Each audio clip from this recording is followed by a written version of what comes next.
Hi there, I'm Lena Anani, and you're listening to She Wrote a Book, where I interview amazing women from all over the world who also happen to be published authors. I created this show to educate, entertain, and inspire you to be the voice you want to hear in the world. Did you know this episode comes with a free gift? It's a webinar for aspiring authors who want to learn my insider secrets on writing and publishing books. You can access this free training instantly at SheWroteABook.com/bonus. Now let's get started.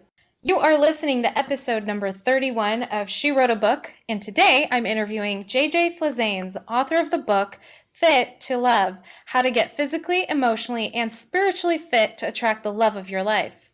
Through her own personal quest for love and case studies of other men and women, the author supports her position that one must love and care for themselves before they can attract a reciprocating love.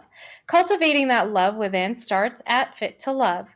Flizanes is an empowerment strategist. She is the director of Invisible Fitness, an Amazon best-selling author of Fit to Love, and host of the Fit to Love podcast show. has had many TV appearances as well as features in many national magazines. Again, her book is called Fit to Love: How to Get Physically, Emotionally, and Spiritually Fit to Attract the Love of Your Life. You can find the link to purchase her book in our show notes for this episode at SheWroteABook.com/31. So JJ, it is so awesome to have you as a guest today. I got to know, what inspired you to write this book? Well, I was looking for my story, and thank you for having me, by the way, Lena. I'm excited to be here, but I wanted to answer that question. That's why I just leaped right into that. I really wanted to find my story in terms of the health and weight loss and journey and overall spiritual side to myself and put it all together because I've been in the fitness industry for almost 20 years. And a lot of people that get started have a story of extreme weight loss or some kind of something they overcame.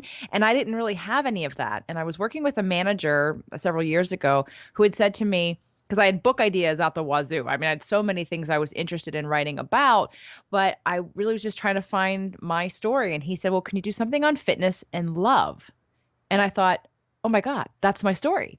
Because I really had practiced everything I was going to preach or teach others to do in order to attract the love of my life. And so it had to do with my self-care routine. So I thought that's perfect because he said there's a lot of women out there that are successful and smart, but they're single and they are struggling with getting a relationship that lasts. And I thought, perfect, it's my story. So that's how it started.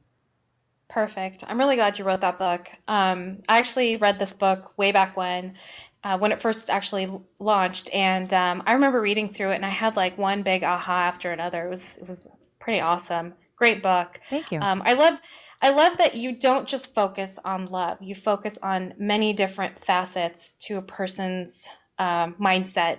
Can you elaborate a little bit more about what you talk about in your book? Absolutely. In the book, I talk about sort of the 5 steps to fit to love. And each one of those steps addresses a different area of your life. One is your relationship to food. One is your relationship to exercise and the use of exercise. One is your relationship to appreciation and gratitude and positive feelings and your emotions. One step is in looking at your life and really seeing what supports you and what doesn't support you and being able to determine and discern when it's time to move on from something that isn't working for you or when it's time to implement something new. And so each one of these different steps really addresses the whole body, the physical, the emotional, and the spiritual. And that's sort of the point because we are so focused sometimes on one aspect. And from being within the fitness industry, so many people would come to me and want to lose weight. But if you ask them really why they wanted to lose weight, the bottom line was, and maybe they didn't even have the answer to this, but they just wanted to be happy.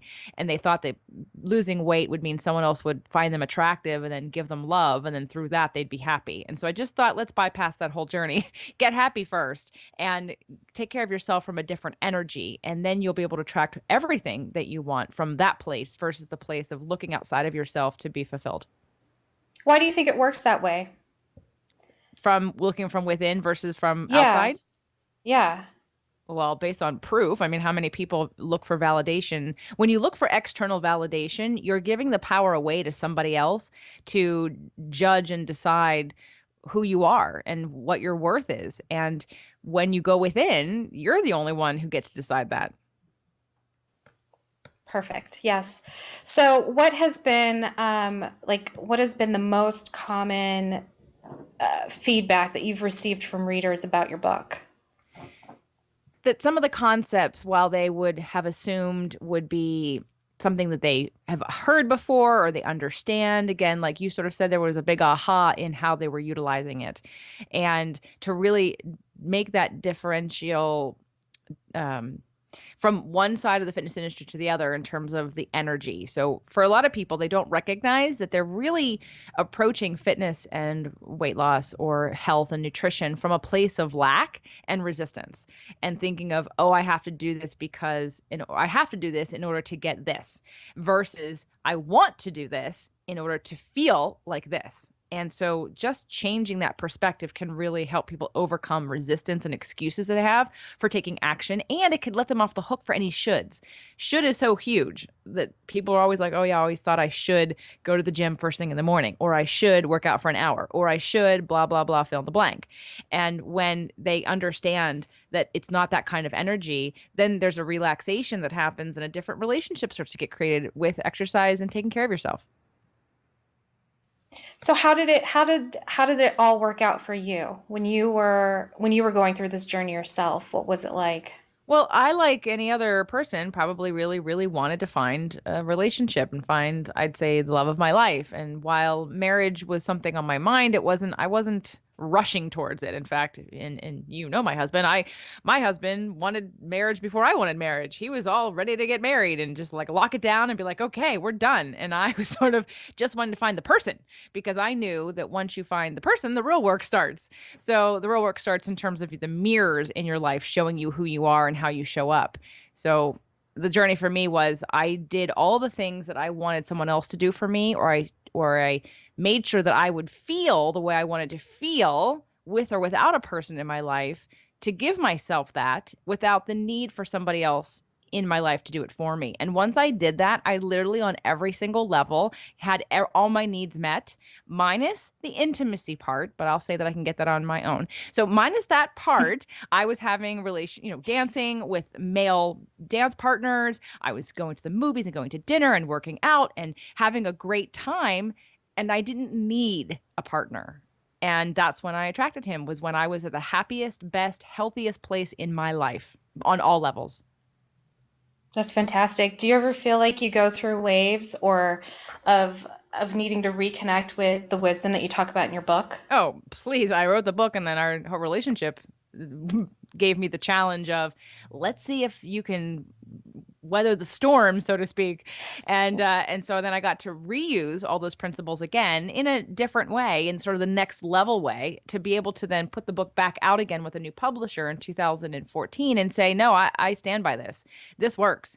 And not only does it work for the single person looking for love, it works for the married person who takes it on themselves to really look at themselves and not necessarily say, well, we have problems and it's your fault, or we need to go take care of it, or you need to do something different.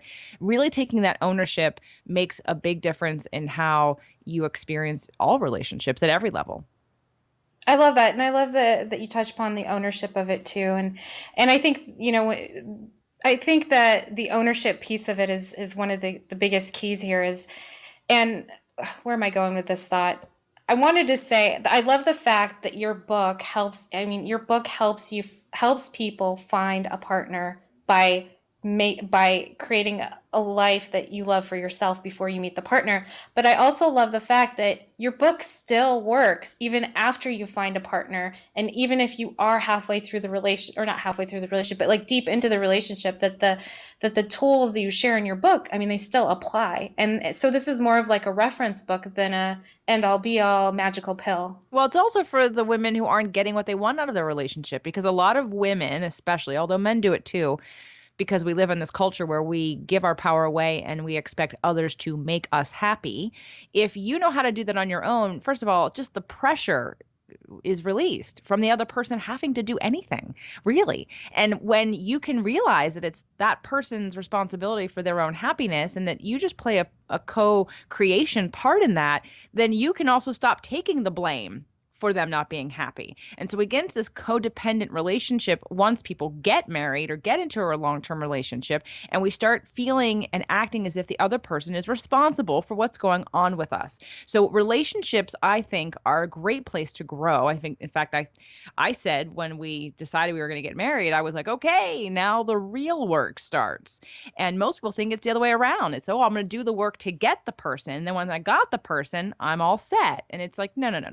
There's work to have you be the best you can be. But then when you're with a person, that person's going to be your mirror to show you all kinds of stuff about yourself and give you an opportunity to deal with what's my role in my happiness and in my life and in my getting my needs met. And so I think you're right. And it is for anyone who's in a relationship who's not getting their needs met, period. It's perfect. So how does fitness play a role in love? Fitness, so we're born with, over 300 muscles and over 200 bones, and we're built to move. We're not built to sit. And fitness, I use as a loose term with all physical, emotional, and mental, because it's about the practice. It's about the habit. It's about the usage of what it is you have. And so we, as human beings with muscle and bone that need to lift things occasionally and do strenuous activities occasionally, or just live a decent life. There are requirements of activity levels just to stay at normal range, whatever that may be, depending on your age and your fitness level. So fitness to me is, again, that practice of what is important to you. What's your goal? What do you want to be doing? And how do you attend to that? How important is your well-being to you? In all areas, physical, emotional, and spiritual, because all of them need attention and awareness and consciousness and mindfulness. So it's that practice of being attentive to those areas of life. You're so well-spoken. I love it. You're well-spoken. You're a great writer. You communicate things so clearly and so easily that anyone could understand what you want us to take away from this. So as a writer, I want to ask you this: what do you love most about being an author? How easy it is to pass information to other people. How easy it is to get it from a Kindle download to a written book, which people really value having in their hands, to being able to keep creating more and more and going a little deeper and going a little deeper, and to explore and share your journey with others. That's what I love. Beautiful. JJ, thank you so much for being our special guest today. We will have a link to your book in the show notes for this episode, and our listeners can find that at SheWroteABook.com/31 to learn more about our author and her Fit to Love book. So thanks again, JJ. Thank you, Lena. Thank you for listening to She Wrote a Book. If you enjoyed this episode, then subscribe now so you can automatically get access to all new episodes, and feel free to share your inspired thoughts with us in the comments too. I'd love to hear from you. Are you ready to write your own book? Get started now with my quick and concise webinars so you can learn my insider secrets on writing and publishing your own book. Claim your free gift now at SheWroteABook.com/bonus. Until then, may you always feel good and make magic. Feel good, make magic now.